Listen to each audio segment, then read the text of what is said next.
Assalamu alaikum wa rahmatullah.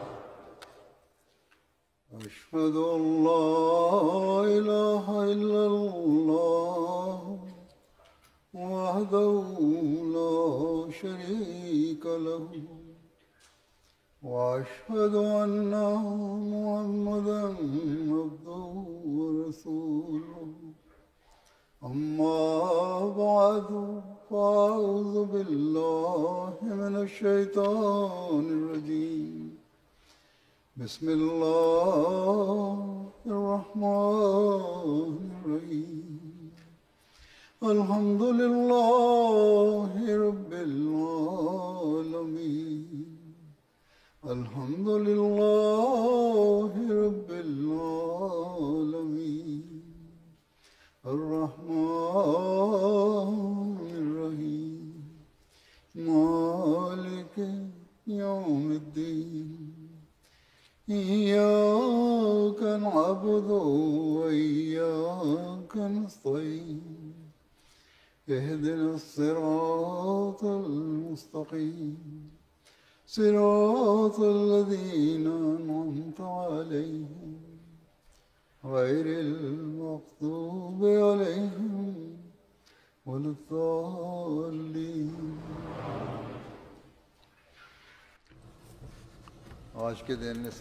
Aujourd'hui, pour ce discours, je vais évoquer les faveurs divines, des faveurs divines qui ont plu sur la Jamaat Ahmadiyya au cours de l'année précédente. Je présente brièvement donc une partie de ces faveurs divines.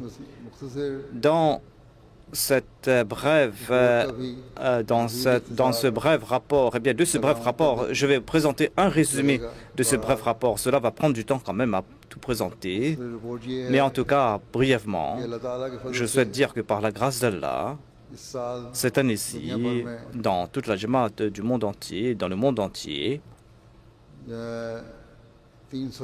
il y a eu 356 nouvelles Jamaat. Et en sus de ces 356 nouvelles Jamaat, il y a eu 1529 nouvelles Jamaat, nouvelles régions. Il y a le Congo-Kinshasa qui est concerné en tête de liste. Ensuite, il y a le Bénin, le Congo-Brazzaville, la Gambie, le Libéria, le Nigeria, le Ghana, le Sénégal, la Guinée-Bissau, le Kenya, ainsi que différents pays dont il y a eu ces Jamaat où ont été établis par la grâce d'Allah. Au cours de l'année, la Jamaat, par la grâce de Dieu, en ce qui concerne les mosquées qu'on a pu construire, eh bien, en tout, il y a 174, dont 97 ont été donc construites et le reste, donc, on l'a reçu tel quel. Il y a des Jamaat des États-Unis, du Bangladesh, de Belize, de la Nouvelle-Zélande, de l'Ouganda, le Ghana, la Tanzanie, le Nigeria, la Guinée-Bissau, le Libéria, la Côte d'Ivoire, le Kenya, le Togo, le Cameroun, la République centrafricaine, le Congo-Kinshasa, le Burkina Faso, le Mali, Sao Tomé, Sierra Leone, le Tchad, Guinée-Conakry, la Zambie, dans toutes ces nouvelles Jamaat. Donc, dans toutes ces Jamaat, plutôt, on a construit ces mosquées par la grâce d'Allah. Au cours de l'année, nous avons établi 86 nouvelles missions, dont il y a l'Ouganda en tête de liste, ensuite le Bénin, où on a bâti 10 centres, ensuite il y a le Kenya, ensuite le Ghana et d'autres pays. Et il y a les États-Unis et le Canada qui sont concernés par ces nouvelles mission house qu'on a donc établi dans ce pays. Sinon, il y a dans 28 pays, on a établi une ou deux nouvelles mission house. Pour ce qui est des pays d'Afrique, eh bien, en ce qui concerne ces nouvelles mosquées, ces nouvelles mission house sont bâties grâce au bénévolat, au wakar et amal, comme on dit. Et Pour ce qui est des autres travaux comme ceux de l'électricité et pour la fourniture en eau, donc ce sont des volontaires qui le font. Dans 113 nouveaux pays, on a accompli 629 donc sessions de Wakari Amal et on a donc il y a eu 4 millions d'heures de bénévolat. Eh bien, on a fait beaucoup d'économies, plus de 8 millions de dollars d'économies. Donc on a fait grâce à ces travaux de bénévolat. Selon le département du département Tasnif, selon le rapport du département Tasnif, eh bien cette année-ci, le Saint-Coran a été donc publié, la traduction anglaise de Maulvi Sher Ali Saib a été réimprimée, ainsi que la Qaïda Yassan al-Quran, ainsi que les ouvrages du Messie premier l'Islam, Aina Kamat al-Islam, Nuzul al-Masih, Nur al-Haqq, la première et la deuxième partie, Iftita et Purani Tahrir. Ces ouvrages du Messie premier l'Islam ont été traduits en langue anglaise. J'ai vu cela. Aina Kamal al-Islam donc a été vendu, disent les gens là-bas. Il y a aussi les écrits du Messie premier, du Muslim d'autres nombres de titres qui ont été traduits donc de l'Oudou en anglais. Sinon, il y a des livres pour les enfants qui ont été publiés sur les califes bien guidés et sur l'histoire islamique. De même, il y a des ouvrages en langue ourdou qui ont été publiés. Il y a un écrit du Messie premier, du Muslim Maoud, le système de l'héritage en islam, et il y avait c'est un ouvrage qui a été publié en langue ourdou sur le système de l'héritage en islam. Ensuite, il y a d'autres ouvrages qui ont été publiés, un grand nombre d'ouvrages. Par la grâce de Dieu, le Saint-Coran a été traduit en 78 langues dans le monde et ces traductions ont été publiées. Donc, de même, cette année-ci, il y a la traduction anglaise des 5 volumes. Il y a notre département de traduction qui a publié. Donc, eh bien, ce volume sera imprimé bientôt. Elle est partie à l'imprimerie. Donc, c'est le premier volume des 5 volumes du commentaire en langue anglaise du Saint-Coran. Il y a d'autres ouvrages également qui ont été publiés,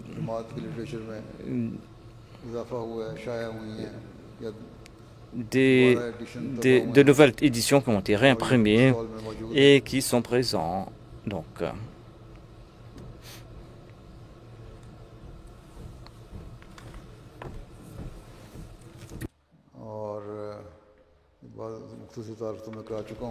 j'ai déjà présenté donc brièvement ces points. Il y a ces ouvrages du Messie premier l'Islam. Il y a aussi le Sahih Bukhari, le premier volume traduit avec la traduction anglaise et les commentaires de Sayyid Zainul Abidin Sahib et Shah Sahib. Le premier volume a été publié, donc, et cet ouvrage est disponible. Il y a d'autres ouvrages des califes qui ont été publiés également. Et il y a aussi d'autres traductions qui ont été faites dans différentes langues, en langue persane, il y a en langue arabe, ainsi qu'en langue russe, ainsi qu'en langue albanaise, et différents ouvrages donc qui ont été publiés dans ces différentes langues. Selon le département Isha Tabat, selon les rapports de 68 pays, eh bien,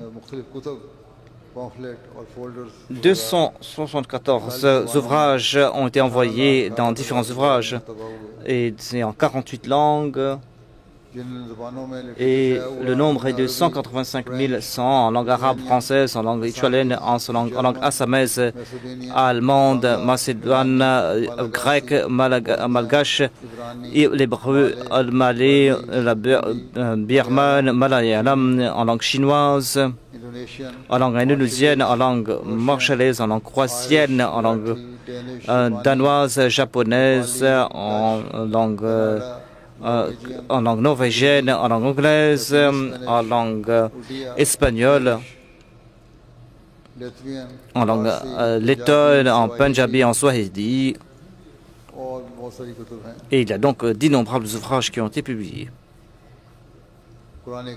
Il y a aussi donc le Coran qui a été publié en différentes langues. Il y a des éditions révisées dans différentes langues et qui ont été donc réimprimées. De même, il y a de nouvelles éditions qui ont été publiées avec l'introduction des sourates ainsi que des notes et des commentaires.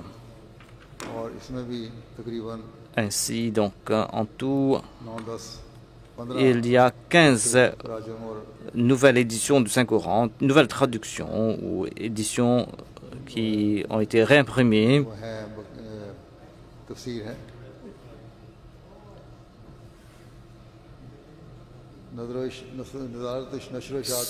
Selon la Nazarat Ishat Qadian, ils ont réimprimé le Saint-Coran en 14 langues de l'Inde. Et il y a aussi la traduction de Mir Ishaq Saheb, la traduction ourdou. Et cette édition a été réimprimée avec la police Manzour. Et ils sont en train de travailler sur différents tafsirs. Et il y a aussi la traduction des livres du Messie premier de l'Islam en différentes langues. En langue allemande, eh bien, 9 ouvrages ont été publiés en langue anglaise et en langue swahili, 6 en langue hindi, en langue assamaise, en langue indonésienne et indigène, il y a 3 en langue farsi, il y a 2 ouvrages qui ont été publiés. Ensuite, il y a la langue bosniaque, la langue française, la langue kanda, la langue marathi et d'autres langues. Différents ouvrages du Messie premier de l'Islam qui ont été publiés. Donc, en ce qui concerne les ouvrages du Messie premier de l'Islam, hormis l'Inde, dans différentes langues de l'Inde, eh bien, il y a plutôt, ce sont des traductions. Ces ouvrages ont été traduits dans 9 langues régionales de l'Inde. Donc, au cours de l'année, en ce qui concerne donc les ouvrages des califes, voici les détails. Donc j'ai présenté le rapport. Il y a différents ouvrages. Il y a le but de l'avènement du Messie prophète salam, la Chashmet Tawhid, traduit en langue anglaise, le chef des prophètes et Irfan Ilahi et Minhaj Talibin et un message. Et en langue indonésienne, il y a eu l'introduction à l'étude du Saint-Coran. Et on a traduit aussi notre ouvrage du Muslim Maoud en langue finnoise, en langue turque et en langue. Il y a Malaikatullah qui est traduit en langue malayam et d'autres ouvrages en langue d'autres ouvrages en différentes langues. Il y a aussi le 5e volume du Sirat al-Nabi. Et les volumes 14 et 15, 17 du Khutbat al-Mahmoud. Il y a aussi l'ouvrage La Révélation, Vérité et Révélation, donc le livre du 4e calife qui a été publié en langue indonésienne. Et il y a aussi mes différents discours qui ont été publiés dans ces différentes langues. Il y a aussi donc la série des questions fondamentales qui a été publiée dans la forme d'un ouvrage. Il y a aussi d'autres discours qui ont été publiés.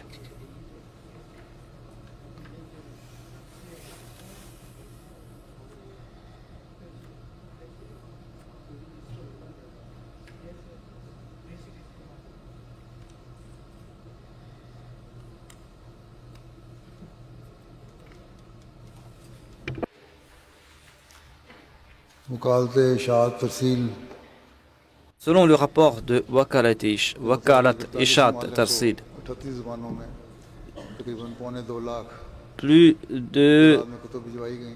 plus de 175 000 livres ont été envoyés dans 38 pays en 48 langues. मुकामी तौर पर जमाती रिसालों की इशात हो रही है। On est en train de publier aussi des dépliants dans différentes langues et des magazines. Il y a aussi cette littérature gratuite qui est distribuée. 725 मुख्तलिफ Plus, अनावीन की Qutub des ouvrages ou des dépliants sur 5 795 et plus de 3 140 000 ont été publiés. इस तरह De même, lakh से ज़्यादा अफराद तक plus, पैगाम पहुंचा on a transmis le message à plus de 6 600 000 personnes. जमातों में रीजनल और मरकज़ी लाइब्रेरीज का क़याम हुआ है, वो अल्लाह ताला के फजल से हो रहा है, Par la grâce de Dieu, donc il y a d'autres ouvrages qui sont publiés. इसमें इजाफा हो रहा है। Book stalls Il y a aussi donc différents stands de livres. On a participé dans différentes foires aux livres aussi. तकरीबन 89 ममालिक 89 Dans plus de 80, donc selon le rapport reçu de 99 pays, on a participé à 12 000 expositions. On a organisé 12 000 expositions et on a donc offert 1753 Corans gratuitement aux invités. Et book stall और book fears के जरिए on a donc distribué plus de 10 000 ouvrages ou littératures lors de 500 expositions de livres. Selon le département, donc il y a la traduction du Bukhari et du Saint-Coran qui est traduit donc par le département de recherche et de traduction.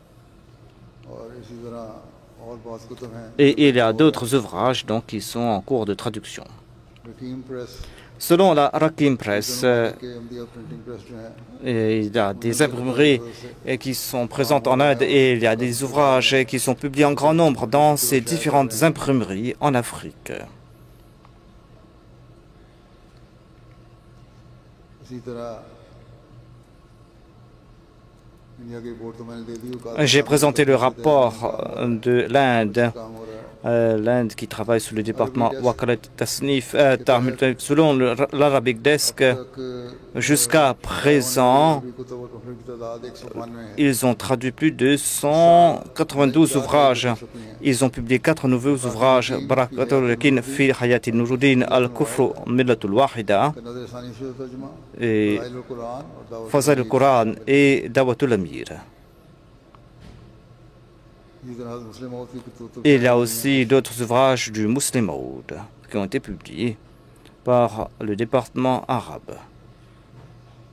Russian desk Il y a la Russian Desk qui est en train donc de publier différents ouvrages, Tadhkiratul Shahadatain, Kishtinu, on travaille sur Kishtinu, Barkat Dua qui a été envoyé pour l'imprimerie, खुलाफा भी Sirul Khilafa aussi, और इसी तरह और बहुत ainsi que d'autres ouvrages sur lesquels on est en train de travailler en langue russe. में भी अल्लाह के फजल Au sein du Bangladesh aussi, par la grâce de Dieu, on est en train de publier différents ouvrages. से 10 दलाइल हस्ती वाली ताला का तर्जुमा 10 preuves de l'existence de Dieu, publiées en langue bengali. और बाज़ तर्जुमे हुए हैं किताबों Certains ouvrages ont été publiés ou traduits French desk pour le French Desk. Par la grâce de Dieu, काम कर रहे हैं on est en train de travailler sur différents ouvrages. और सिराजुद्दीन ईसाई की 4 सवालों का जवाब लेक्चर सियाल को Lecture Salkot, Hakitul Mahdi, तफसीर कबीर जिल्द अव्वल और 5 वॉल्यूम कमेंट्री जिल्द अव्वल का le Tafsir Kabir, आसानी हो रही है। le Tafsir Kabir traduit. अल्लाह की फजल से अच्छा काम कर रहा है। इन्होंने कुछ किताबें शाया की हैं। Indonesian desk Il y a aussi donc le bureau indonésien literature शाया हो रहा et donc plusieurs ouvrages sont traduits. Il y a aussi le bureau farsi par la grâce de Dieu. है।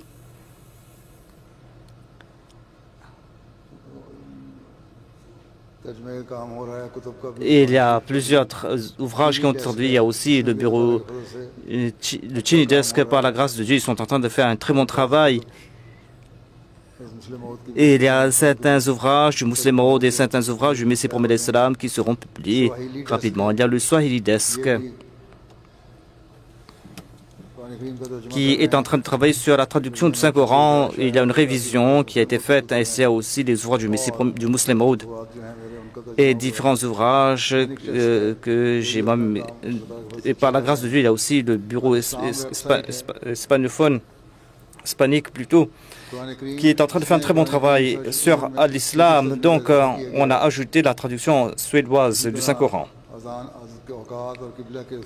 Et il y a aussi donc une application qu'ils ont mis en place, qu'ils ont mis en place pour rechercher la Qibla, pour chercher la Qibla. Il y a aussi une application pour des recherches vocales. Et ils ont mis en place un système de recherche pour le Saint-Coran en différentes langues. Et il y a aussi un système de référence. Et il y a aussi le Rouhani Khazain qui a été ajouté, le Rouhani Khazain en langue arabe, qui a été ajouté à la bibliothèque. Et il y a plus de 31 ouvrages numériques qui ont été ajoutés.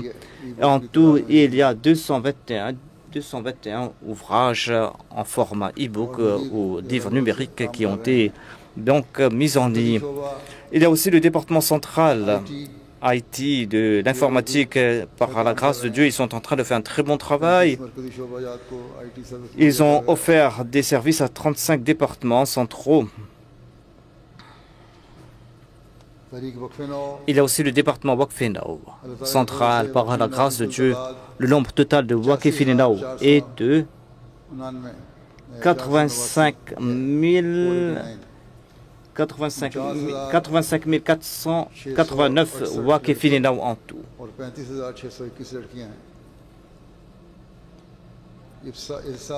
Il y a 49 635 garçons et le reste sont des filles. Et ils ont reçu plus de 74 000 nouvelles requêtes.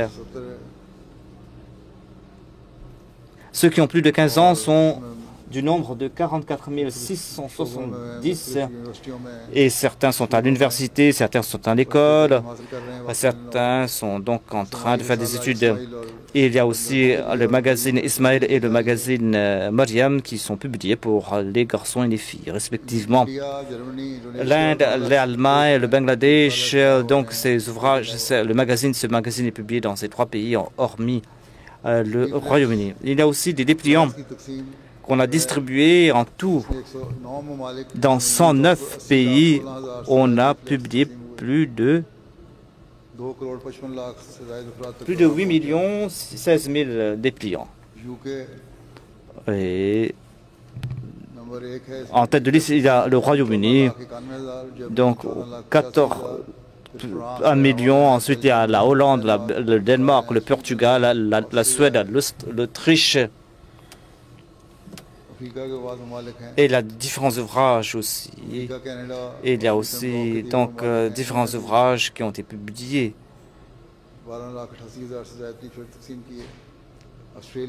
Il y a aussi l'Australie et des rapports qui ont reçus de différents pays. En Inde, au Bangladesh, dans des pays asiatiques, on a publié plus de 300 000 donc, dépliants, ouvrages. Il y a aussi le département Makhzan Tasawir qui a donc collecté un grand nombre de photos. Il y a aussi le département des archives. Ils ont donc préservé des reliques de la Jamaat et ils ont pas mal de reliques. Il y a aussi le département Al-Fazal international qui a publié plus de 310 numéros cette année-ci.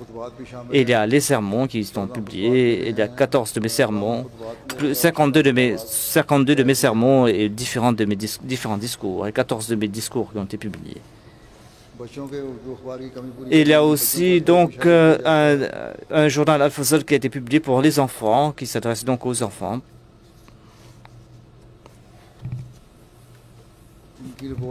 Selon le rapport reçu, selon le site web et Twitter, ils ont transmis le message à plus de 300 000 et quelques, 3 400 000 et quelques.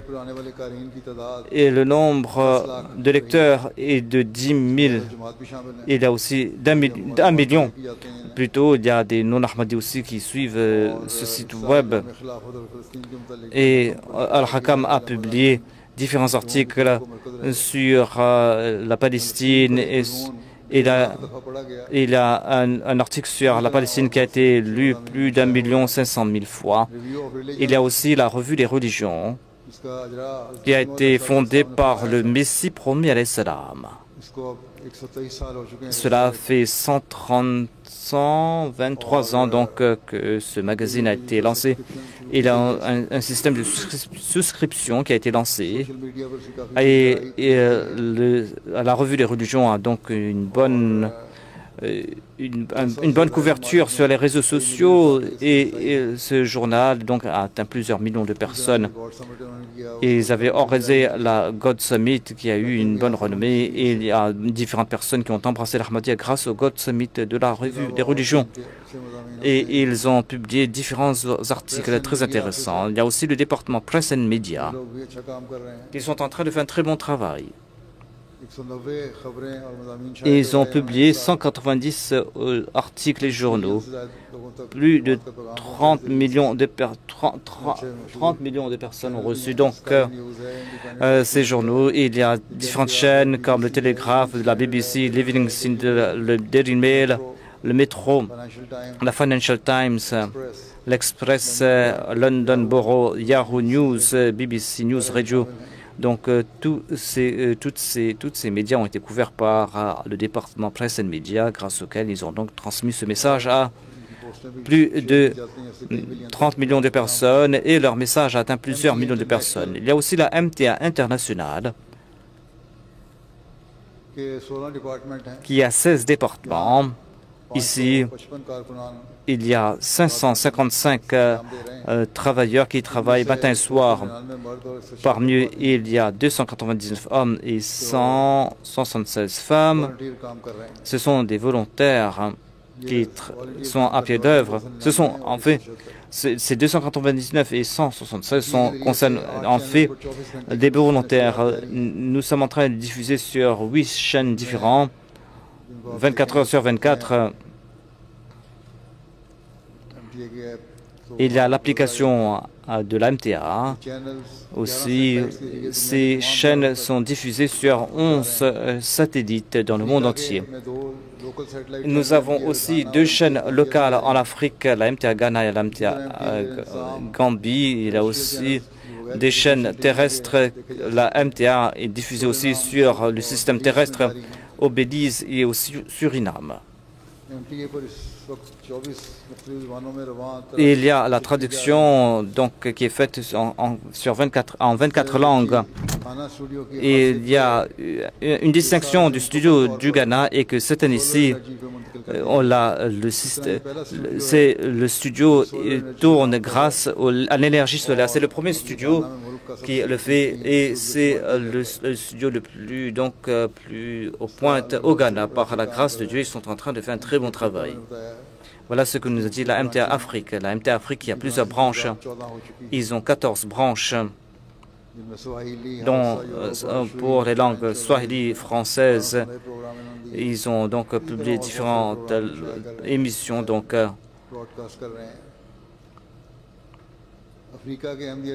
il y a aussi la station radio de la Jamaat en Afrique. Nous avons 27, donc 15 au Mali, au Burkina Faso, au Congo-Kinshasa, au Nigeria, en Tanzanie. Et on est en train d'atteindre plusieurs centaines de milliers de personnes. Et il y a aussi donc plusieurs chaînes.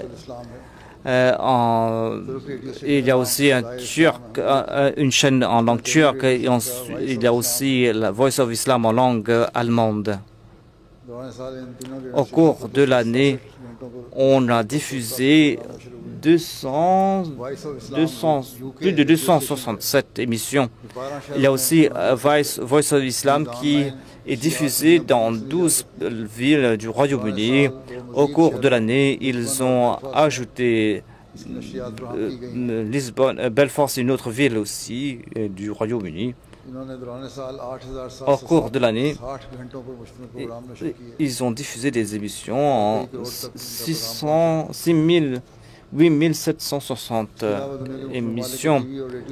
Et il y a aussi différentes chaînes radio qui sont à pied d'œuvre, donc hormis la MTA. Et il y a des émissions qui ont été diffusées sur ces différentes chaînes et cela a touché les gens. Et il y a aussi des articles qui ont été publiés dans les journaux en tout dans 65 pays et on a publié donc plus de 3448 journaux ont publié des articles sur la Jamaat et les lecteurs dépassent plus de 48 millions de personnes. Il y a aussi le département des ingénieurs et des architectes qui sont en train de construire des villages modèles. Et par la grâce de Dieu, ils sont en train d'accomplir un très bon travail. Il y a aussi le département EMG qui est en train de travailler sur la construction de différents édifices dans le monde. Et il y a aussi le département Nusrat Jahan qui est à pied d'œuvre dans 13 pays d'Afrique. Il y a 36 médecins qui sont à pied d'œuvre. Et au cours de cette année-ci, plus de 500 000 personnes ont été donc traitées et soignées par le département de Nusrat Jahan. Nous avons aussi 620 écoles primaires dans 9 pays. Dans 13 pays, donc il y a 620 pays et il y a aussi, nous avons 80 écoles donc secondaires. Par la grâce de Dieu, ils sont en train d'accomplir un très bon travail. Le comité Nusrat Jahan a été fondé ici et on envoie d'ici différents équipements dans différents pays. Des équipements de plusieurs centaines de milliers de livres sterling. Il y a aussi des camps médicaux pour offrir des soins gratuits. On a donc organisé 40 camps médicaux et grâce à cela, on a pu traiter plus de 2000 personnes. On a pu traiter environ 59 personnes. Il y a le Burundi, le Kenya, la Sierra Leone, l'Ouganda, le Togo, l'Inde, le Népal, où on a aussi organisé des opérations gratuites. Et on a pu donc opérer gratuitement plus de 23 000 personnes. Il y a aussi des dons de sang. Il y a aussi Humanity First, qui est à pied d'œuvre dans 66 pays et est enregistré dans 66 pays. Et au cours de l'année, on a traité plus de 800 000 personnes. Il y a différents pays qui sont en guerre ou qui ont été frappés de calamités naturelles et on a aidé plus de 192 000 sinistrés. Depuis ces dernières années, donc, Humanity First est à pied d'œuvre à Gaza et ils ont pu aider plus de 500 000 Palestiniens.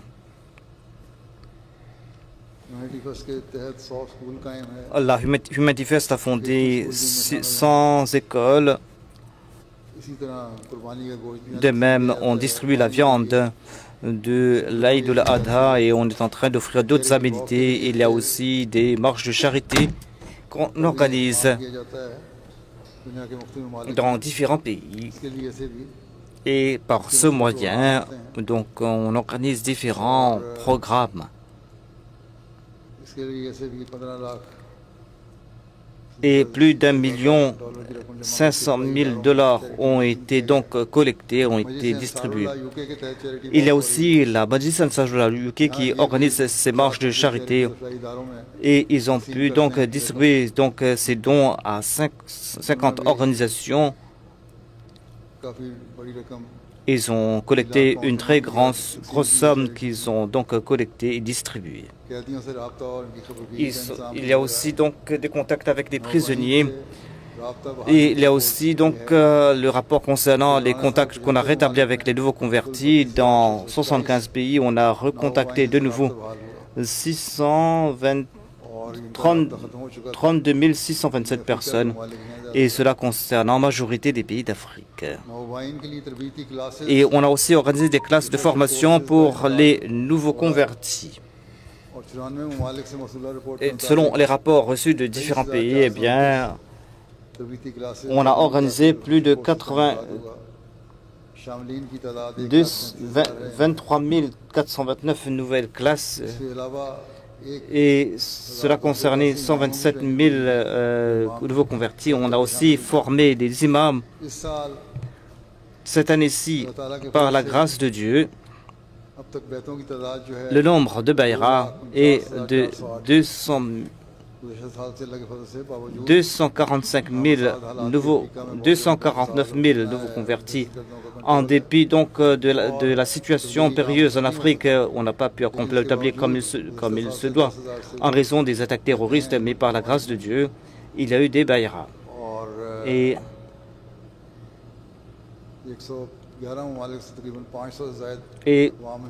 il y a plus de 500 donc, nations qui se sont jointes à la Jamaat.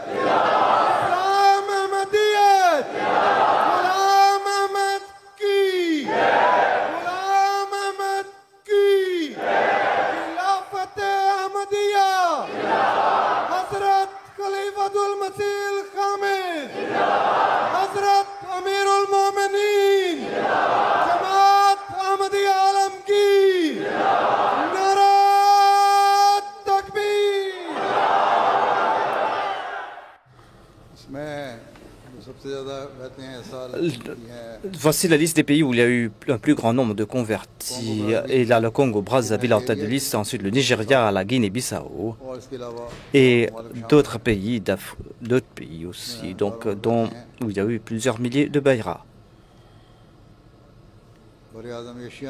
En Asie, il y a l'Inde qui est en tête de liste, ensuite l'Indonésie, le Bangladesh et des pays arabes par la grâce de Dieu, dont la Syrie, la Malaisie, la Jordanie, la Sri Lanka. Ensuite, il y a différents pays, dont le Sri Lanka, le Kazakhstan, le Kyrgyzstan, le Cambodge, la Turquie, où par la grâce de Dieu, il y a eu des personnes qui ont embrassé l'Ahmadiyya. En Europe également, dans certains pays, en Belgique, en France et en Allemagne, au Royaume-Uni, par la grâce de Dieu, il y a eu un nombre important de convertis. Je vais maintenant présenter quelques récits. Je ne pourrai pas tout mentionner.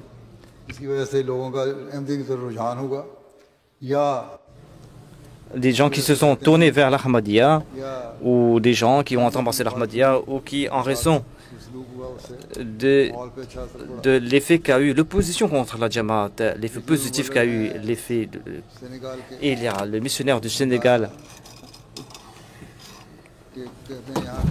qui déclare que j'étais parti dans un village pour l'établir. Et donc l'imam a invité les gens et j'ai informé les gens que l'imam Mahdi est venu et que j'ai évoqué l'importance d'accepter l'imam al-Mahdi et le but de la Jamaat Ahmadiyya ainsi que le tablir qu'il a accompli. Donc ce village est établi depuis 80 ans, mais jamais on a accompli la prière de Jumu'ah dans ce village qui a 80 ans parce que l'imam ne sait qu'accomplir la prière, les 5 prières et il n'accomplit pas la prière de Jumu'ah. Il pense que voilà, on ne peut qu'accomplir la prière de Jumu'ah que dans les grandes villes et pas dans un village. C'est là des idées erronées qu'on a dans certains pays, dans certaines régions. L'imam a dit que moi j'ai 75 ans, je n'ai jamais dirigé la prière de Jumu'ah. Et donc il y a nombre d'imams, des ulémas qui sont venus des villes avoisinantes et on a attiré leur attention concernant la prière de Jumu'ah. Donc il y a eu des sessions de questions et de réponses et il y avait des professeurs qui étaient présents ainsi que des enseignants. Ils ont posé des questions sur la véracité de l'imam al-Mahdi. En entendant les réponses, l'imam et plus de 140 personnes ont embrassé l'Ahmadiyya et on a donc plus de 128 personnes ont embrassé l'Ahmadiyya et maintenant le travail d'établir perdure là-bas. Et il y a aussi le rapport de la Guinée-Conakry. Le missionnaire rapporte que nous étions partis dans un village. Il y avait quelques personnes qui appartenaient à la tribu Fulani qui ont déclaré que on ne doit pas écouter ces gens, c'est-à-dire les Ahmadis, parce qu'ils sont aussi envers les musulmans. C'est là une propagande qui vient de la part des mollahs pakistanais et d'autres. En tout cas, ils font ces propagandes là-bas. Donc, il y a une personne qui s'est levée dans l'Assemblée qui a déclaré que il a dit qu'on dit la même chose à propos de l'islam, mais les Ahmadis sont des véritables musulmans. Ainsi donc, si vous embrassez l'Ahmadiyya, eh bien faites-le, n'ayez crainte de rien. Et ainsi donc, plus de 400 personnes ont embrassé l'Ahmadiyya avec l'imam. 140 personnes plutôt.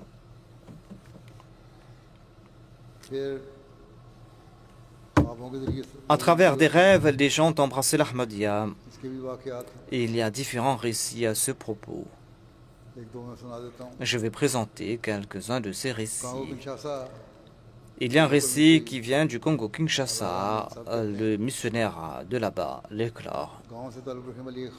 Il y a une dame de ce village, Madame Zeboubou, qui a relaté qu'à 2 reprises dans ses rêves, elle a vu qu'elle était tout près d'un lac et il y a un bateau qui est passé par là et il y avait une personne de teint basané qui l'invitait à montrer dans le bateau et elle refusait. Mais un de ces jours, il y avait son enfant qui a insisté qu'elle doit visiter la mosquée. Donc elle a accompagné son fils à la mosquée. Lorsqu'elle est entrée dans la mosquée et elle regardait la télé, elle a vu donc mon image qui passait à l'écran. Elle a dit que c'est la personne que j'ai vue dans le bateau. Et par la suite, elle a posé des questions au missionnaire et elle a embrassé l'Ahmadiyya. Il y a un récit qui nous vient de la Belgique, le missionnaire en charge qui relate, M. Rahib, qui est du Liban. 3 semaines auparavant, il avait participé à la Jalsa Salana de la Belgique. On l'avait introduit la Jamaat Ahmadiyya et il a cessé de pleurer. Il a déclaré que quelques temps auparavant, quelques années, j'ai vu sur cette région dans un rêve et j'ai vu qu'il y avait des non-arabes qui savaient l'islam et il y avait une grande rencontre des musulmans et le saint prophète était présent pour cet événement et j'étais en train de servir le saint prophète Mohammed lui. Après avoir relaté ce rêve, il a déclaré que c'est Allah qui m'a fait venir jusqu'ici. Maintenant, je veux entrer dans la Jamaat immédiatement. Et on a tenté de le faire comprendre qu'il doit lire les ouvrages de la Jamaat, de prier. Mais il a insisté en disant que, étant donné que le saint prophète est dans cette communauté, sa Jamaat n'est pas être fausse, et il a rempli le formulaire de la Bayra et il s'est joint à la Jamaat.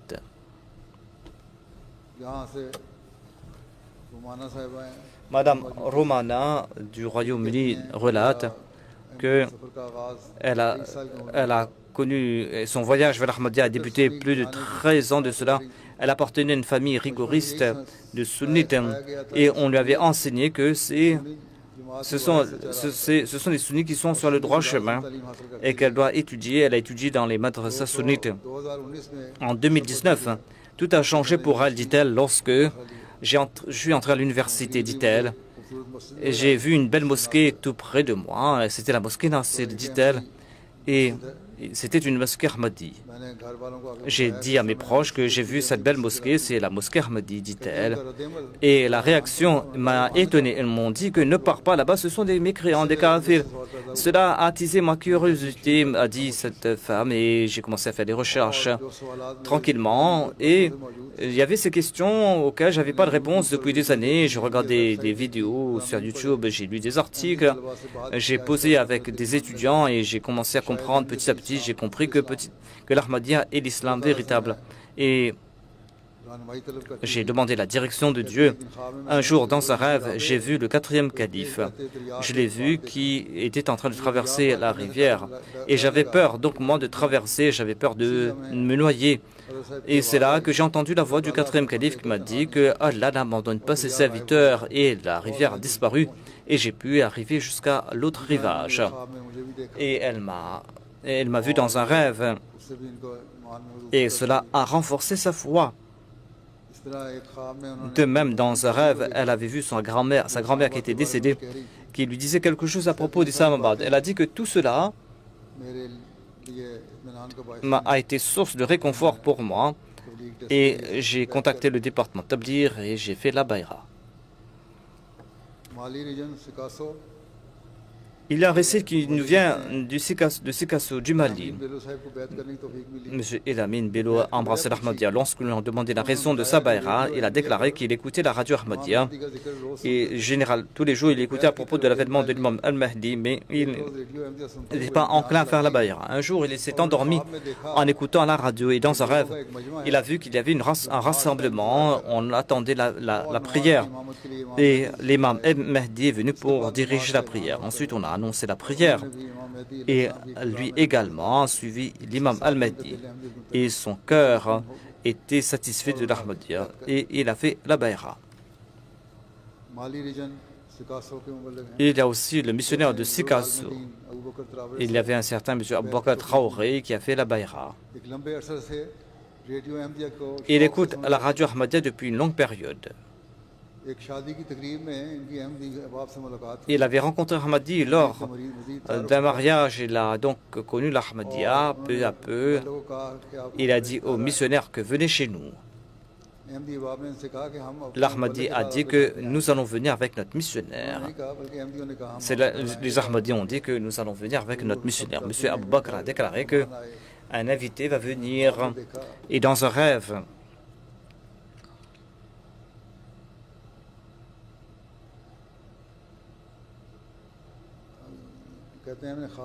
il a vu dans un rêve que sa maison était emplie de lumière. 2 jours après, les Ahmadis sont venus. M. Omar Moaz est venu avec d'autres personnes. Et après avoir posé quelques questions, il était satisfait de la véracité de l'Ahmadiyya et il a fait la bayra avec les membres de sa famille.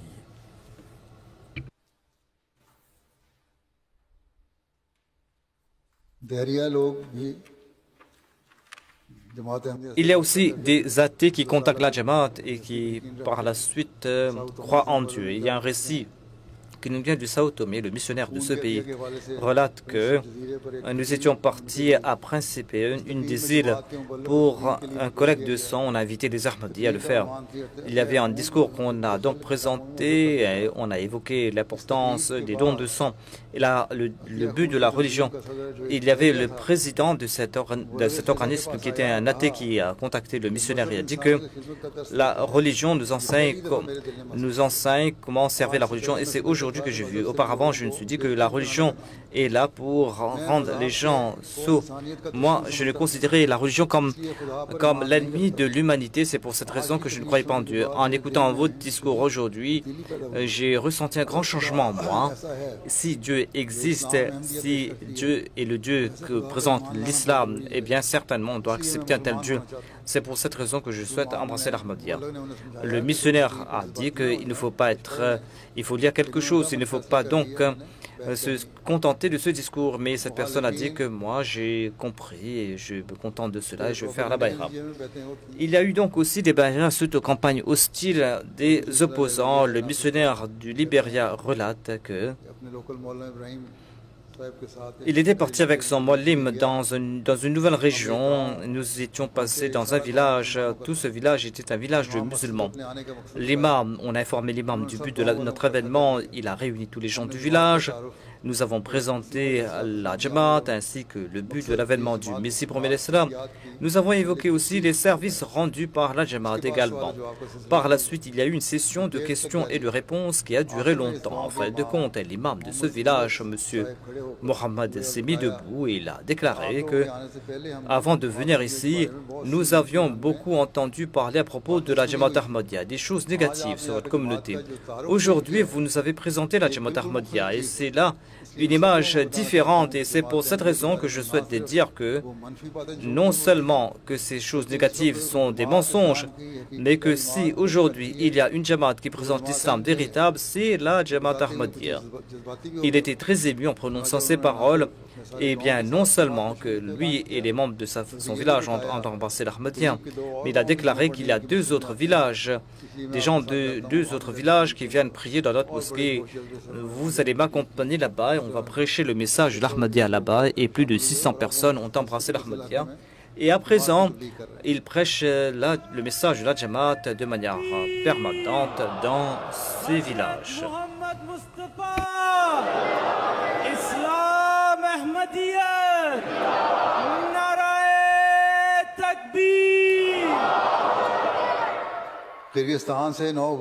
Il y a un nouveau converti du Kyrgyzstan, M. Hammaz, qui relate que je ne suis pas devenu Ahmadi parce que quelqu'un m'a forcé à le faire. J'ai fait des recherches personnelles.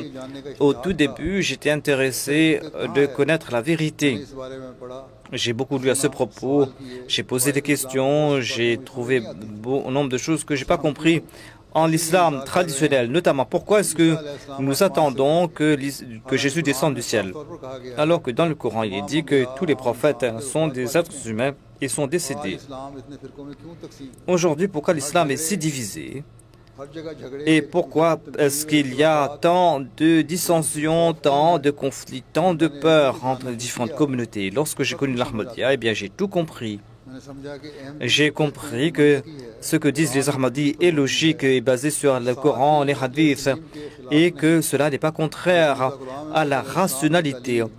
Il y a Mizarullah Mahmoud qui s'est dit Messie et Mehdi. Eh bien, son point de vue n'est pas comme ce qui est présenté par l'ennemi. Il présente un message de paix et il nous évoque le djihad contre le nafs et il nous demande de servir l'humanité. J'ai compris que Jésus est décédé, qu'il n'y aura pas d'autre personne qui va descendre du ciel, mais que quelqu'un va venir sur cette terre et qui va donc venir affiner notre spiritualité. Un autre point qui m'a touché, c'est le califat. C'est ce califat vivant qui est un guide spirituel qui ne répand pas le mensonge, qui ne répand pas la haine, mais l'amour. Eh bien, ce ne sont pas là que des vaines paroles. Je l'ai vu en pratique. J'ai vu que les Ahmadis tentent de se réformer dans le monde entier, tentent d'aider autrui. Et ils sont en train de mener leur vie en accord à leur foi. Et tout cela m'a convaincu que, certes, ceci est la vérité dont j'étais en quête depuis longtemps. Je suis devenu Ahmadi parce que ici, il n'y a pas de contradiction entre la foi et la raison. Ici, on ne parle pas. Ici, on ne parle pas que de Dieu, mais ici, on ressent Allah, la présence d'Allah. Après avoir embrassé l'Ahmadiyya, eh bien, tous mes sentiments se sont transformés. Je sais qu'Allah m'écoute et je sais qu'Allah m'aide dans mon vivant et j'en remercie Dieu. En voyant l'exemple de certaines personnes embrasser l'Ahmadiyya grâce à l'exemple des Ahmadis, Bon, en voici un exemple. Le Muallim de la Tanzanie relate que lorsque nous étions en train de préparer l'ouverture de notre mosquée et nous étions en train de mettre des tapis, eh bien quelqu'un est passé par là, il a posé des questions sur la Jamaat et il a décidé d'embrasser l'Ahmadiyya. On lui a dit pourquoi est-ce que vous décidez de le faire maintenant? Il a déclaré que je vois la fraternité entre les membres de la Jamaat ainsi que cette coopération entre eux. Cela m'a fort touché. Le Muallim a déclaré que lors de l'ouverture de cette mosquée, eh bien, il y avait donc, ceci a été un grand moyen pour faire connaître l'Ahmadiyya. Les gens viennent prier régulièrement dans notre mosquée et ces gens promettent qu'elles vont se joindre à la Jamaat. Ainsi, grâce aux bénédictions de cette cérémonie d'ouverture de cette mosquée, 2 personnes ont embrassé l'Ahmadiyya là-bas. Il y a aussi notre message qui se répand grâce à la radio et des gens se convertissent en entendant ces messages. Il y a une personne du Mali qui a fait la Bayra. On lui a demandé la raison de sa conversion à l'Ahmadiyya. Il a déclaré que j'ai plus de 35 ans et j'ai constaté que lorsque les missionnaires parlent à la radio, les missionnaires Ahmadis, eh bien, ils basent leurs arguments sur le Coran et les hadiths. Alors que moi, j'appartenais à la communauté Tijani. Lorsque je posais des questions aux gens de ma communauté, ils disaient que non, il en est ainsi, accepte cela. Notre fondateur a dit cela, il ne présente pas de référence du Coran et des hadiths, alors que les gens de la Jamaat Ahmadiyya basent tous leurs propos sur le Coran et les hadiths. Après 4 ans de recherche, je fais la Bayra aujourd'hui. C'est ainsi que ces gens embrassent l'Ahmadiyya, des personnes douées de bon sens qui embrassent l'Ahmadiyya. Il y a un récit qui nous vient de Marwa, du Cameroun, M. Ali, qui relate qu'en 2004, j'étudiais dans une école primaire. Notre enseignant de l'enseignement islamique a dit que l'imam Al-Mahdi pourra apparaître à n'importe quel moment. L'imam Al-Mahdi va venir pour accomplir le djihad, tout comme le saint prophète Mohammed lui a mené le djihad avec l'épée. Alors que c'est là une accusation contre le saint prophète Mohammed lui. Le saint prophète n'a pas mené le djihad pour répandre l'islam. Eh bien, cette personne dit que en entendant ces paroles de notre enseignant, je me suis dit que si l'imam Mahdi vient au cours de ma vie, eh bien, je vais mener le djihad à ses côtés. C'est-à-dire le djihad par l'épée. Après 13 ans, eh bien, il a eu donc ce programme. J'ai rencontré le Muallim Abu Bakr. Le Muallim est venu donc dans mon quartier. Il m'a prêché le message de l'Ahmadiyya, il m'a transmis le message de l'avènement du Messie promis d'Islam. Il a déclaré que nous sommes en train de vivre l'époque de son 5e calife. Le Muallim Abu Bakr m'a fait comprendre ce que signifie le djihad. Ce n'est pas le djihad par l'épée, mais le djihad par l'intellect et la connaissance, un djihad accompli par l'imam Al-Mahdi, un djihad qui continue. C'est là que j'ai dit à ce Muallim que sachez que je suis Ahmadi. Et le désir de ma vie s'est accompli. J'ai lu des conditions de la Bayra et par la suite, j'ai embrassé l'Ahmadiyya. Et maintenant, dit-il, je prêche avec le Muallim et j'organise des classes pour les nouveaux convertis. Grâce à cela, je grandis dans ma connaissance. Et par la grâce de Dieu, la Jamaat est en train de se faire connaître. Il y a aussi des changements grandioses dans des nouveaux convertis. Il y a un récit qui nous vient du Bénin, Mizafaran, qui déclare que dans le village de Tafadé, on a organisé différentes rencontres. Ces programmes ont eu un effet très positif sur les gens. Un chef d'un village a déclaré que nous étions des athées et que nous sommes embarrassés par nos actions précédentes parce que nous savons que ce sont des actions condamnables. Et en tête de liste, il y a donc le fait que nous consommions de l'alcool. Aujourd'hui, nous avons entendu votre message qui nous a accordé le courage et à partir d'aujourd'hui, j'annonce ouvertement qu'à partir d'aujourd'hui, je ne vais plus consommer d'alcool. Et nous savons bien que l'alcool nous détruit. Il a déclaré que, on a dit que je jure, je promets que je vais abandonner cette mauvaise habitude à partir d'aujourd'hui et j'embrasse la Jamaat Ahmadiyya. Ainsi, par la grâce de Dieu, la Jamaat a été établie là-bas. De même, il y a certaines personnes qui se tournent vers la Sola après avoir fait la bay'a, des personnes qui étaient musulmanes mais qui ne priaient pas auparavant. Il y a un récit qui nous vient de Sao Tomé. Le missionnaire de ce pays relate qu'il y a une personne qui, en janvier 2025, a embrassé l'Ahmadiyya. Il relate qu'il y a de mauvaises opinions à propos de l'islam dans notre pays. Mais après avoir suivi les programmes de la Jamaat Ahmadiyya, eh bien, j'ai compris ce qu'est Dieu. La Jamaat Ahmadiyya présente des qualités différentes et présente dans la pratique la devise « Amour pour tous et haine pour personne ». Nous attendons l'avènement du Messie. Nous qui étions chrétiens, lorsque j'ai su que le Messie est présent, eh bien, cela a créé des sentiments profonds en moi. J'ai dit que nous attendons Jésus du ciel alors qu'il est déjà venu. Donc, j'ai fait des études et je me suis tourné vers la Jamaat Ahmadiyya. Mais la consommation de l'alcool et d'autres vices m'ont entravé la voie. Lorsque le Mollim m'a demandé de contribuer dans la voie de Dieu, je l'ai fait. Et grâce aux prières, non seulement j'ai abandonné l'habitude de consommer de l'alcool, mais mes biens ont été bénis. Et c'est ainsi qu'il y a eu ces changements de la vie de ces personnes. Il y a d'innombrables autres récits,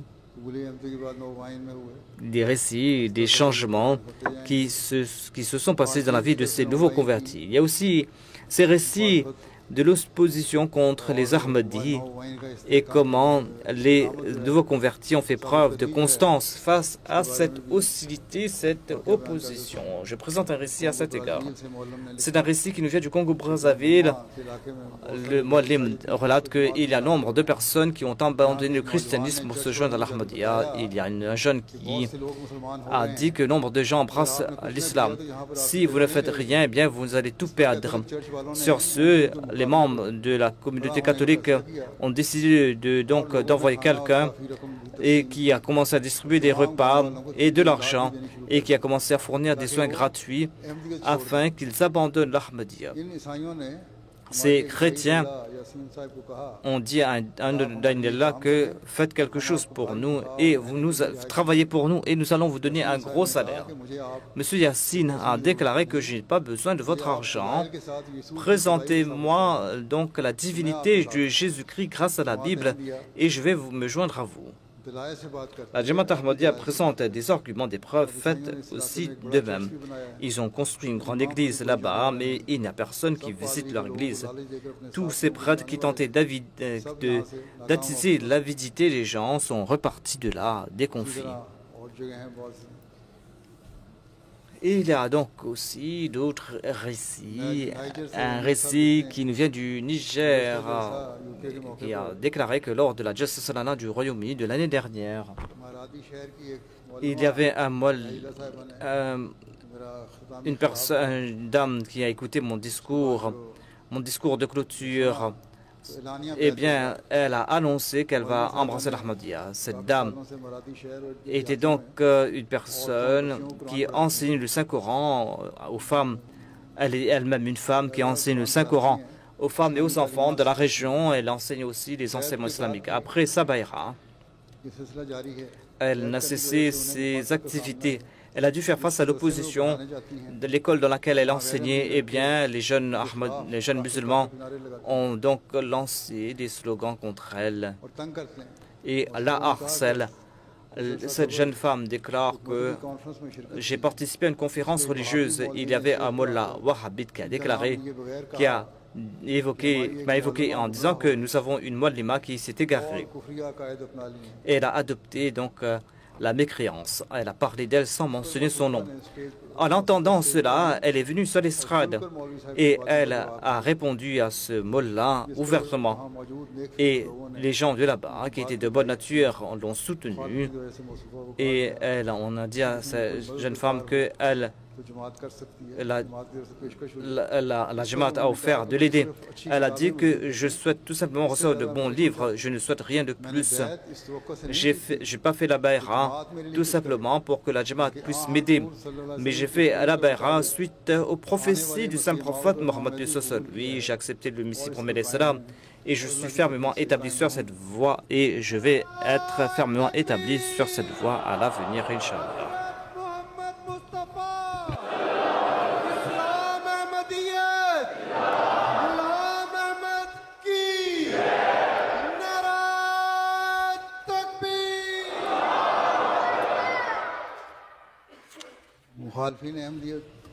Et il y a aussi les opposants de l'Ahmadiyya qui font des efforts, mais Allah les fait échouer dans leur tentative. Il y a différents récits à ce sujet. Il y a un récit qui nous vient du Cameroun, le missionnaire en charge qui relate que dans le nord du Cameroun, dans la région d'Adamaou, dans une ville, en 2024, nous avons donc construit une mosquée.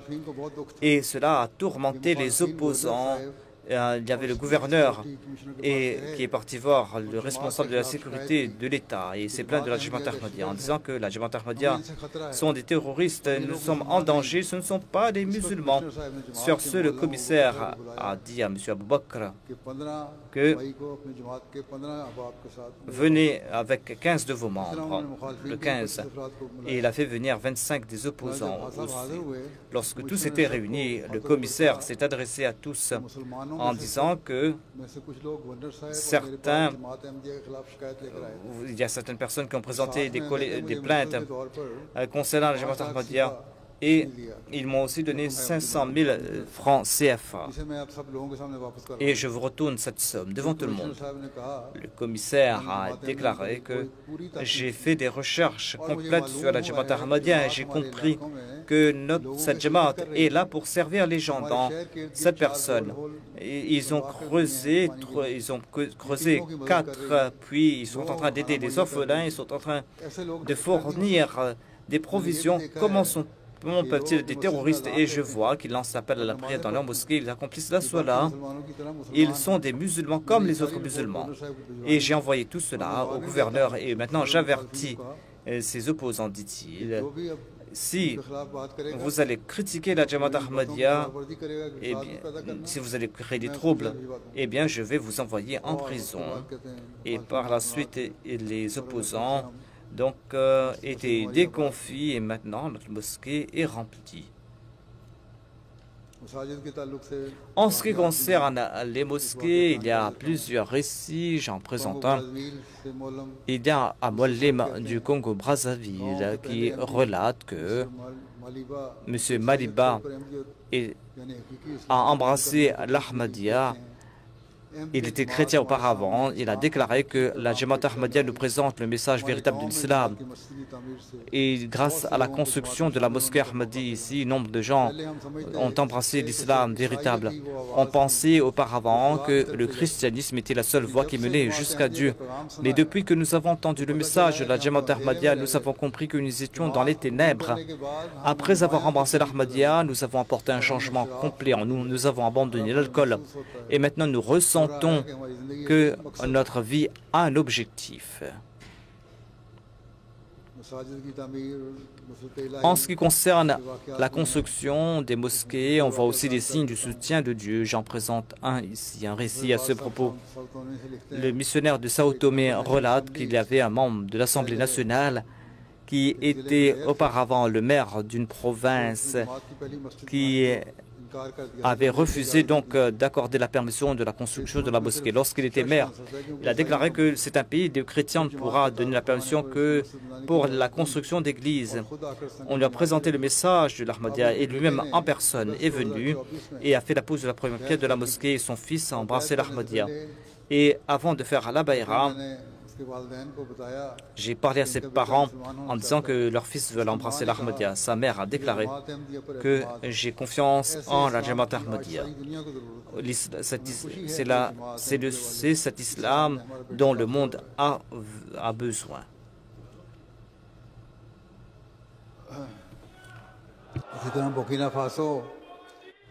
Il y a des récits qui nous viennent du Burkina Faso également. Un Muallim relate qu'il y a un certain Hassan qui, lorsqu'il a fait la bayra, eh bien, en raison de l'opposition, il a dû prier à la maison.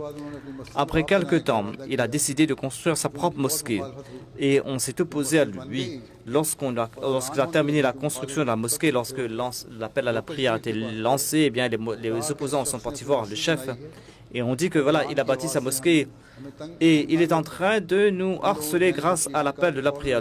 Ils ont dit que cessez de empêcher l'heure de lancer l'appel à la prière. M. Dabrosan a déclaré que j'ai adopté la voie légale tant que je serai vivant. On va on va lancer l'appel à la prière et on ne va pas fermer cette mosquée tant que je serai vivant. Le chef a compris par la suite qu'il avait pris une mauvaise décision et il a invité M. Hassan à présenter ses excuses et il lui a donné la permission de lancer l'appel à la prière et de prier dans cette mosquée. Mais c'est là une question, une chose qu'on ne comprend pas au Pakistan. On empêche les gens de prier là-bas. Ils disent que voilà, même dans vos maisons, vous ne pouvez pas prier. Et maintenant, on est en train de faire des descentes dans les maisons parce que les gens sont en train de prier dans leurs maisons. Il y a aussi des opinions des gens concernant les ouvrages du Messie premier l'Islam. Il y a un récit qui nous vient du Guinée-Bissau. Et dans la région de Rabo, eh bien, on s'est opposé à la Jamaat. Dans un grand village de la région, eh bien, il y a un imam qui est venu de la Mauritanie. Il s'est opposé à la Jamaat Ahmadiyya. Cela fait depuis 1 an qu'on lui prêche le message de l'Ahmadiyya. Et on lui a présenté les ouvrages du Messie premier l'Islam traduits en langue arabe, Al-Qawl al-Sari, At-Taqwa et Kishtinu et d'autres ouvrages du Messie premier l'Islam. On lui a présenté aussi les paroles du Messie premier l'Islam et son cœur a changé par la grâce de Dieu maintenant. Non, depuis novembre, il a embrassé l'Ahmadiyya. Le missionnaire en charge de la Russie relate que un certain Arslanov était l'ancien vice-mufti de la région et j'ai été en contact avec lui et il ne cesse de lire les ouvrages de la Jamaat Ahmadiyya. Dans son sac, il y a l'ouvrage La philosophie du Messie premier l'Islam et il en profite pour faire des discours. Et il m'a montré ce livre et il dit que ce livre est toujours avec lui.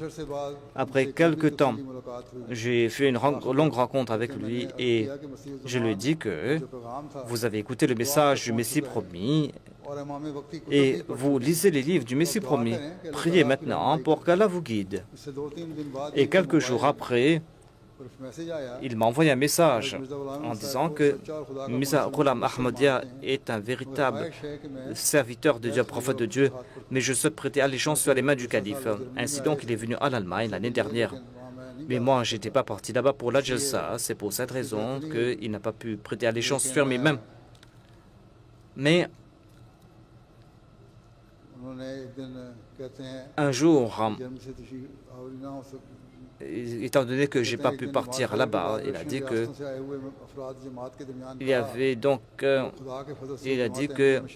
il souhaite donc embrasser l'Ahmadiyya. Il a fait cette annonce aux Ahmadis. Il m'a envoyé sa lettre de Bayra. Qu'Allah lui permette aussi de prêter allégeance sur mes mains, physiquement.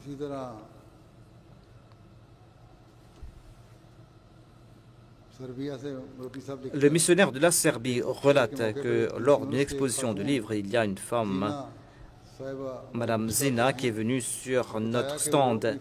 Elle a dit qu'elle est la seule Ahmadi de sa famille. Et elle a dit que ses parents, elle m'a fait rencontrer ses parents qui n'étaient pas prêts à rencontrer des Ahmadis. Son père est venu donc sur le stand de livres et il a lu différents ouvrages du Messie premier l'Islam en langue arabe. Madame Dina, qui est d'origine tunisienne, a déclaré qu'elle a embrassé l'Ahmadiyya en lisant la philosophie des enseignements de l'Islam. Elle a dit que je ne lis que 12 pages de cet ouvrage quand j'ai ressenti au fond de moi comme si quelqu'un avait éclaté au fond de moi et que j'ai compris l'islam véritable dont j'étais en quête depuis longtemps. Cet islam véritable que je recherchais pendant longtemps, eh bien, je l'ai rencontré, je l'ai vu, et j'ai compris que celui qui a écrit ce livre est véridique. C'est là qu'il a cru dans le Messie premier l'Islam. Et cette dame maîtrise plusieurs langues. Elle est aussi donc une poétesse, elle est une écrivaine et elle est une avocate. Ainsi donc, nombre de gens ont embrassé l'Ahmadiyya grâce à ces stands de livres.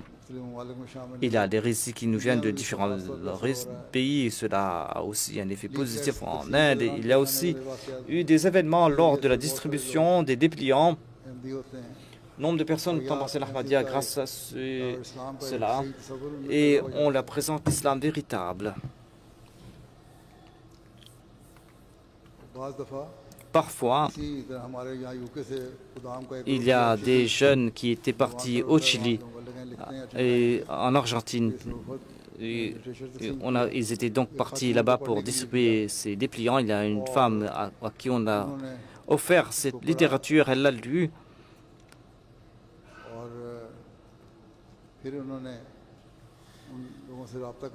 Et elle a contacté ces Ahmadis par la suite.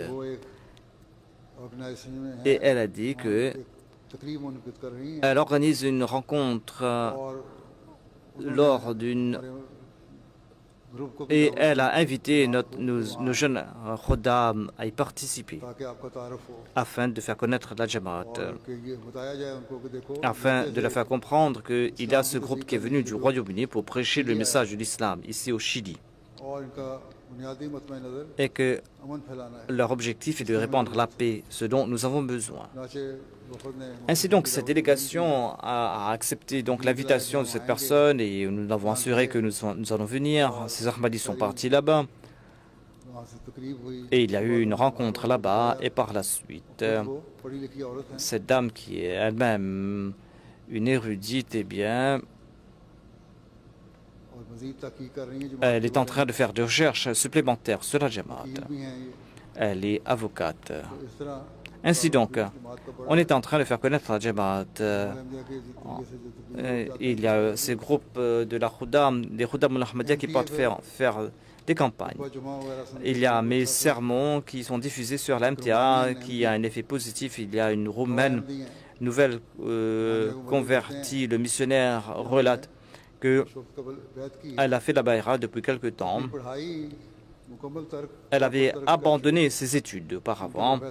Ses parents donc l'encourageaient à faire des études, mais elle avait désespéré de ses études. Lorsque son professeur a su qu'elle était Ahmadi, il était en colère. Il a dit que tu as déjà abandonné tes études, maintenant tu es devenu musulmane. Je ne sais pas, qu'est-ce que tu vas faire à présent? Mais après avoir embrassé l'Ahmadiyya, elle a suivi mes programmes à la MTA. Et dans certaines rencontres, lorsque je disais aux jeunes de faire leurs études, eh bien, cela a eu un effet sur elle et elle a eu un nouvel engouement pour continuer ses études. Elle a fait ses examens et elle a donc passé ses examens. Elle m'a écrit à ce sujet, elle a donc passé ses examens. Lorsque ses enseignants ont su ce qui s'était passé, eh bien, ils ont dit à un Ahmadi de là-bas que je pensais que cette femme allait partir, allait perdre son temps. Eh bien, il a dit qu'il y a un autre jeune qui a abandonné ses études. Demandez-lui de se convertir à l'Ahmadiyya tout au moins, il pourra compléter ses études.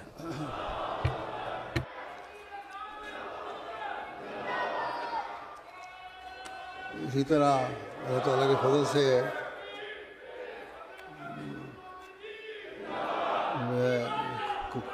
कबूलियत दुआ के लिए और भी बहुत सारे Il y a d'autres récits sur l'exaucement des prières.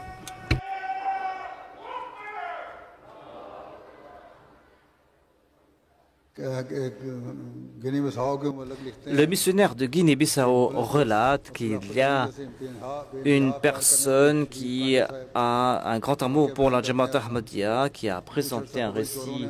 Il a déclaré qu'il y a des voleurs qui l'ont frappé à coups de hache à la tête. Il a été blessé grièvement, il avait perdu sa mémoire même. Les médecins lui ont donc fourni des médicaments. Un jour, sa situation s'était aggravée, on l'avait apporté à l'hôpital et les médecins ont dit que maintenant, il ne va pas vivre longtemps. Sur ce, il a beaucoup prié et au cours de ses prières, eh bien, il m'a vu, moi, le calife, et il a déclaré que j'ai vu que le calife m'a dit que tu dois prier, je vais prier pour toi. Et Inch'Allah, tu seras sauf et tu seras en bonne santé comme auparavant. Quelque temps après, il a vu un autre rêve. dans lequel je lui dis la même chose, notamment prie, mais n'abandonne pas la prière de Tahajjud. Tu seras guéri, complètement guéri. Donc il a vu cela à 3 reprises. Les médecins avaient donc déclaré, avaient rendu leur verdict final, notamment qu'il ne va pas vivre. Mais grâce aux bénédictions des prières, eh bien maintenant il est complètement guéri, sa mémoire lui revient. Et il y a des légers séquelles, mais on pense qu'il sera bientôt complètement guéri.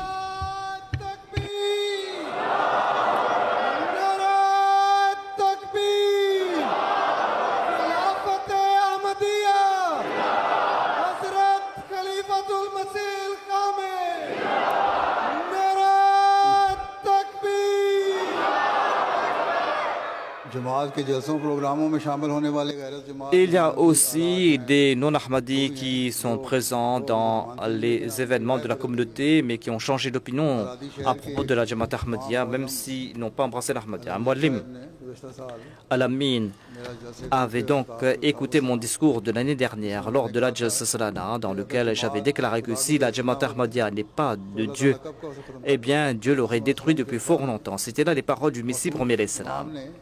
Cet imam était parti dans une assemblée de non-Ahmadis. Il a déclaré que il est en train de...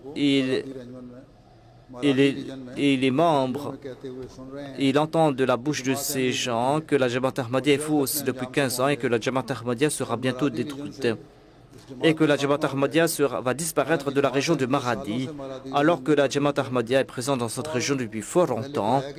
Auparavant, ils étaient dans un lieu qui était en location, mais ils n'avaient pas de mosquée. Mais maintenant, ils ont leur propre lieu, ils ont une mosquée que la Jamaat Ahmadiyya a bâtie comme un centre dans la région de Maradi.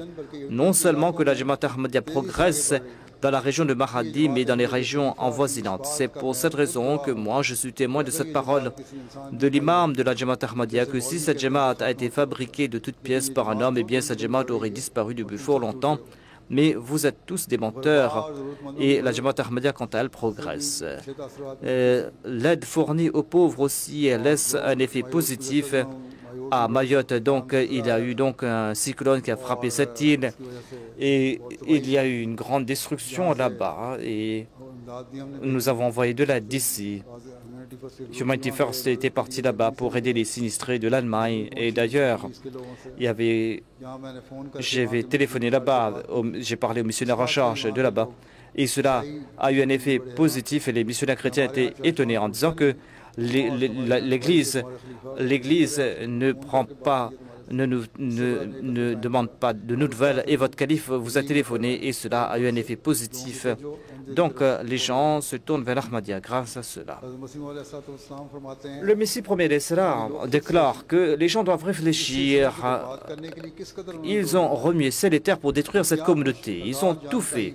Ils ont tout fait pour détruire cette communauté. Ils ont usé de tout subterfuge. Si cette entreprise était une entreprise humaine, eh bien certainement cette Jamaat aurait disparu depuis belle lurette. Est-ce que quelqu'un peut présenter un exemple similaire? Est-ce on s'est tant opposé à un menteur et ce menteur n'a pas été détruit? Au contraire, cette Jamaat n'a cessé de progresser. N'est-ce pas là un signe grandiose que les efforts ont été entrepris pour détruire cette graine qui a été plantée, pour que cette graine ne pousse même pas et pour que cette graine disparaisse de la surface de la terre. Mais cette graine, quant à elle, a poussé, s'est transformée en arbre. Et maintenant, cet arbre est connu dans les 4 coins du monde et il y a des centaines de milliers d'oiseaux qui se reposent sur les branches de cet arbre. qu'Allah nous accorde la possibilité à l'avenir de servir la Jamaat Ahmadiyya et que chaque Ahmadi soit un exemple, parce que, comme je l'ai dit, l'exemple d'un Ahmadi est un moyen silencieux de prêcher le message de l'Ahmadiyya. C'est pour cette raison que les Ahmadis doivent se réformer afin de pouvoir afin de faire flotter le drapeau de l'Ahmadiyya dans le monde entier. Narae Takbir! Hazrat Muhammad Mustafa!